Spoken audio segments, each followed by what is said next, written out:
안녕하십니까. 저는 목포 오감도장에서 공직하고 있는 녹사장 이연수 수호사입니다. 요즘 우리 사회에서 회자되고 있는 한류라는 말. 자, 한류라는 말은 한국 문화와 문화 상품의 해외 진출을 의미합니다.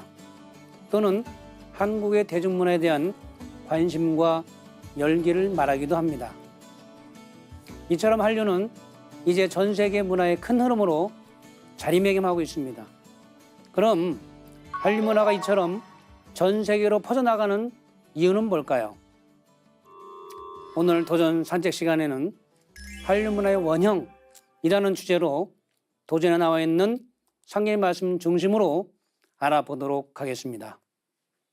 먼저 도전 5편 11장에 나와 있는 상계의 말씀을 같이 한번 보겠습니다.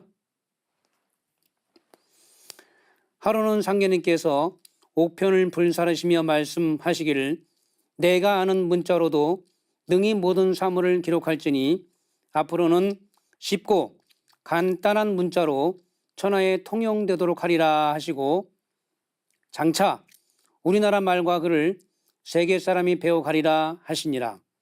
하루는 상계님께서 성도들과 더불어 공사를 행하실 때 불가서, 천수경, 사요, 해동명신록, 강절관매법, 대학 등 주요 한문서적과 형렬의 채권부, 약방문 등을 불사르시며 말씀하시기를 장차 신문명이 나타나리라 하시고 또 말씀하시기를 우리나라 문명을 세계에서 배워가리라 하시니라. 상계님께서는 장차 우리나라 말과 글을 세계 사람이 배워가리라. 그리고 우리나라 문명을 세계에서 배워가리라 하셨습니다. 즉 세계 사람들이 우리나라의 문명과 문화를 배워간다. 이 말씀은 곧 한류를 말씀하신 겁니다. 요즘 대표적인 한류 문화가 K-팝인데요. 전 세계가 난립니다.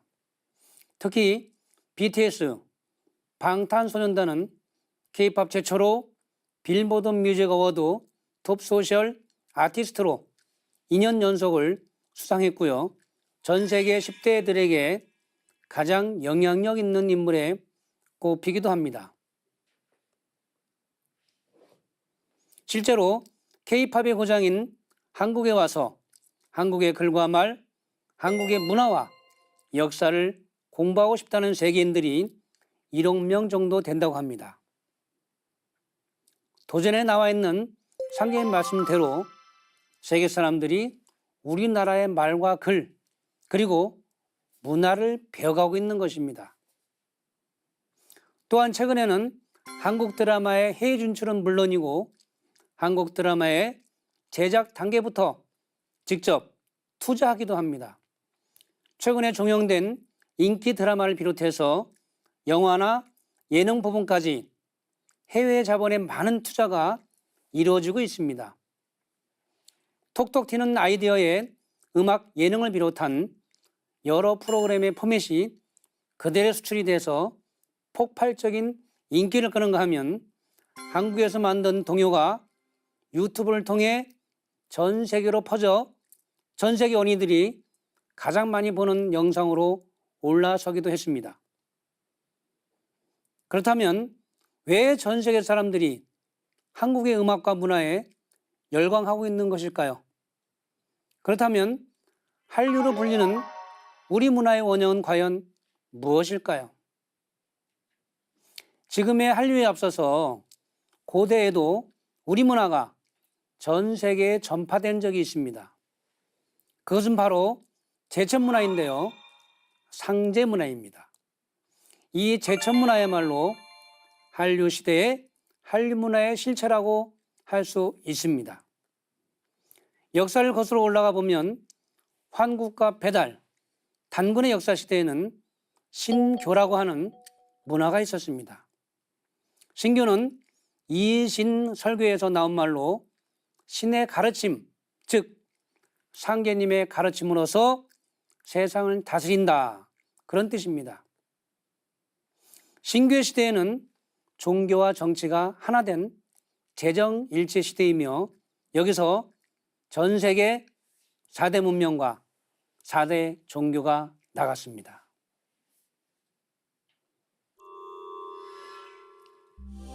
신교 문화의 핵심이 바로 제천문화입니다. 제천문화에서 제천단은 삼신상제님께 제를 올렸던 장소를 말합니다. 이집트의 피라미드의 원형이 바로 상제님께 제를 올렸던 제천단입니다. 지구라트라고도 하는데요. 이 피라미드 형태의 제천단은 멕시코나 중국 등 전 세계의 4대 문명의 발생지에 공통적으로 나타납니다. 그런데 그 제천단의 원형이 바로 중국 내몽골 지역의 적봉시와 요령성 지역에서 나왔습니다. 일명 홍산문화라고 하는데요. 홍산문화는 세계 4대 문명보다도 앞서는 제5의 문명이라고도 합니다. 사실은 우리나라 배달시대 때의 문명입니다. 그 홍산문화의 주인공은 중국이 아니라 바로 우리 동이족입니다. 제천단에서 제사장이자 통치자인 황제가 삼신상제님께 제를 올리면서 예양문화가 나옵니다. 즉 제를 올릴 때 음악과 예법이 나온 것이고요. 그리고 뒤풀이를 하는 과정에서 신명나는 춤과 놀이문화가 나온 것입니다. 제천 행사에서 비롯된 예양문화 그리고 뒤풀이, 이것이 바로 춤과 노래, 즉 오늘날 K-팝의 원형이라 할 수 있습니다. 우리나라가 인류 제천문화의 원형을 간직하고 있기 때문에 우리나라 사람들이 음악과 춤, 노래를 그렇게 잘하는 것이고 그 문화가 지금의 K-팝으로 이어져서 전 세계 사람들이 열광하고 있는 것입니다. 대표적인 한류 문화 K-팝의 실체는 바로 한민족과 인류 문화의 원형인 제천문화, 즉 삼신상제님께 제를 올리는 상제 문화인 것입니다. 이렇듯 한국의 드라마, K-팝을 통해서 한국의 말과 글을 배우는 세계인들이 많이 늘어나고 있습니다. 특히 인도네시아의 찌아찌아족과 같은 한글을 자기네 글로 채택해서 사용하는 부족도 있습니다. 찌아찌아 부족은 6만 명 정도가 살고 있는데요. 그동안 글이 없어서 불편을 겪다가 2017년 7월부터 모든 말을 한글로 옮겨 적고 사용하고 있습니다.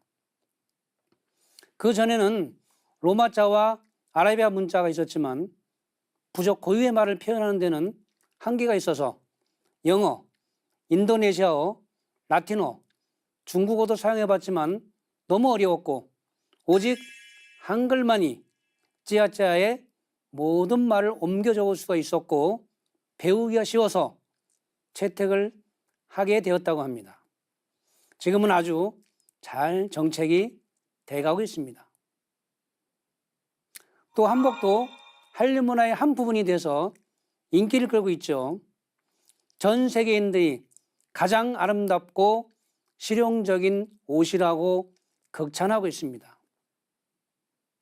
상제님은 해동 조선국의 한복이 가장 좋은 옷이다, 그런 말씀을 하셨습니다. 한복은 한민족 고유의 옷으로 왕과 가족들은 한복을 여러 복식을 도입해서 입으면서 유행을 만들어내기도 하고 격에 따라서 다른 옷을 입기도 했으며 대다수의 평민들은 흰색 한복을 즐겨 입었고요. 한복의 기본 구성인 치마와 저고리 바지 등은 오늘날까지 변치 않고 기본 골격을 유지하며 내려오고 있습니다.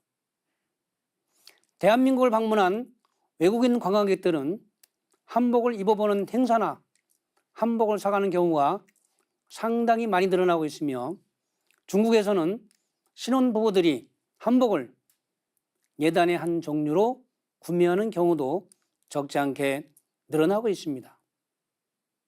한편 문화관광부와 민간인이 참가한 한복 패션쇼와 전시회는 전 세계에서 좋은 반응을 얻고 있으며 일부 디자이너들에게는 영감을 주는 소재가 되기도 합니다.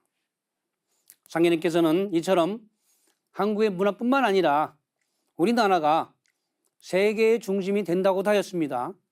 다음 도전 말씀을 함께 읽어보도록 하겠습니다. 한 성도가 여쭈기를 황국신이 이 동토에 넘어오면 천하의 대중화는 조선이 된다 하였사온데 그렇게 되면 청나라는 어떻게 됩니까 하니 내가 거처하는 곳이 천하의 대중화가 되리니 청나라는 장차 여러 나라로 나뉠 것이니라 하시니라. 상계님께서는 안내성에게 말씀하시기를 내가 이곳 해동조선에 지상천국을 만들리니 지상천국은 천상천하가 따로 없느니라 하시며 장차 조선이 천하의 도주국이 되리라 하시니라. 조선이 천하의 대중화가 된다는 이 말씀은 우리나라가 전 세계 중심이 된다는 말씀입니다. 이 공사는 세계통일정권공사인데요. 상계님께서 이 공사를 보신 1908년부터는 전 세계 질서는 동북아의 조선이 지구촌의 중심국으로 되어가는 방향으로 전개됩니다. 또 조선이 지구촌의 중심을 넘어 우리나라에서 지상천국이 열린다고 하셨는데요. 최근에 젊은이들 사이에서 해일 조선이라는 말이 유행하고 있습니다. 참으로 안타깝습니다. 청년 실업이 심각해지고 자녀를 낳아 키우기에도 힘들어지자 한국이 지옥에 가깝고 전혀 희망이 없는 사회라는 의미로 쓰여지고 있습니다. 그러나 한국은 결코 해일 조선의 나라가 아닙니다. 물론 부정적인 상황도 많이 있지만 한국은 실제 역사적으로 보면 전 세계의 중심이었고요. 동북아의 종주였습니다. 그러다 고려시대 이후로 조선으로 넘어오는 과정에서 역사를 잃어버렸고 사대주의가 자리 잡으면서 망했고 일제시대 이후 나라를 빼앗기고 뿌리 역사가 송두리째 뽑혀버리면서 무너진 겁니다. 단군세기 서문에 보면 국유영하고 사유혼하니 형가실혼이 보하 나라는 형체와 같고 역사는 혼과 같으니 형체가 그 혼을 잃고서 어찌 보존될 수 있겠는가 이런 말씀이 있습니다. 결국 역사를 잃어버리면 그 나라는 망하는 것입니다. 인류 문화의 종주였던 대한민국이 해일조선이 된 이유는 역사를 잃어버려서 그렇습니다. 그 나라 정신인 역사를 잃어버려 혼 빠진 민족이 되었고 민족의 정체성과 자아를 잃어버려 희망이 없는 중심이 없는 나라가 된 것입니다. 우리나라의 잃어버린 역사의 두 눈, 즉 환인 환웅 단군의 역사인 상고사와 현대 문명의 출발점인 동학의 왜곡된 역사를 다시 찾아야 합니다. 상고사와 근대사를 회복해야 우리나라는 하나가 되고 진정한 선진국 문턱을 넘어설 수가 있고 더 이상 해일조선이 아닌 지상천국을 해동조선에서 연다는 상계님 말씀처럼 한국이 가장 살기 좋고 부러워하는 희망의 땅이 될 수가 있는 것입니다. 주역에서는 우리나라를 간방이라고 합니다. 간은 동북방 지계하니 만물지 소송종이 소송시야일세 고로 왈 성운호간이니라. 자, 이 말씀은요, 간방은 만물이 끝나고 시작되는 땅이다. 즉 동북방의 간방 땅에서 열매 문화가 나온다는 메시지입니다. 열매는 종과 시가 함께 존재합니다. 즉 감방인 대한민국에서 지금까지 인류 역사가 매듭지어지고 우주 가을철에 새 역사가 시작이 됩니다. 그리고 왈 성원호간이라, 즉 대한민국은 감방 땅에서 하나님이 인간으로 강세하심으로 해서 선천 성인들의 모든 꿈과 이상이 실현된다는 말씀입니다. 그래서 감방인 한반도는 지구의 핵이요 중심 자리인 것입니다. 이보다 더 희망적인 얘기가 있을까요? 진주는 진흙 속에서 고통 속에서 생긴다 하였습니다. 역사를 잃어버려서 혼 빠진 민족이 되어버린 우리나라가 다시 역사를 회복하면서 앞으로 가을철 새로운 문명을 여는 중심 국가가 됩니다. 그리고 상계님께서는 조선이 장차 천하의 도주국이 된다 하셨습니다. 도주국은 바로 상계님 도의 주인이 되는 그런 국가를 말합니다. 상계님이 감방 땅인 우리나라에 인간으로 강세하심으로 해서 다시 잃어버린 천자국의 위상을 회복하고 개벽 후에는 상계님 도로서 전 인류의 주인이 되는 나라가 된다는 말씀입니다. 시청자 여러분, 오늘 한림문화의 원형이 무엇인가를 말씀드렸습니다.